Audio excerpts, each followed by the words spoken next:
ভাষা, উনি বাংলা ভাষার যা সর্বনাশ করছেন তাতে কেউ বলতে পারবে না।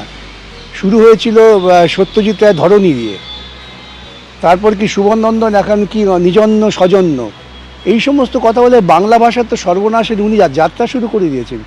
বাঙালি এবং বাংলা কৃষ্টির সবচেয়ে বড় ক্ষতি করেছেন মমতা, এটা পরিষ্কার মানুষকে বুঝতে হবে। ভাগ্যিস এটা উনি ভাষা আন্দোলনটা কেন হয়েছে কী জন্যে বোঝেননি, বুঝলে পরে কথা বলতেন না।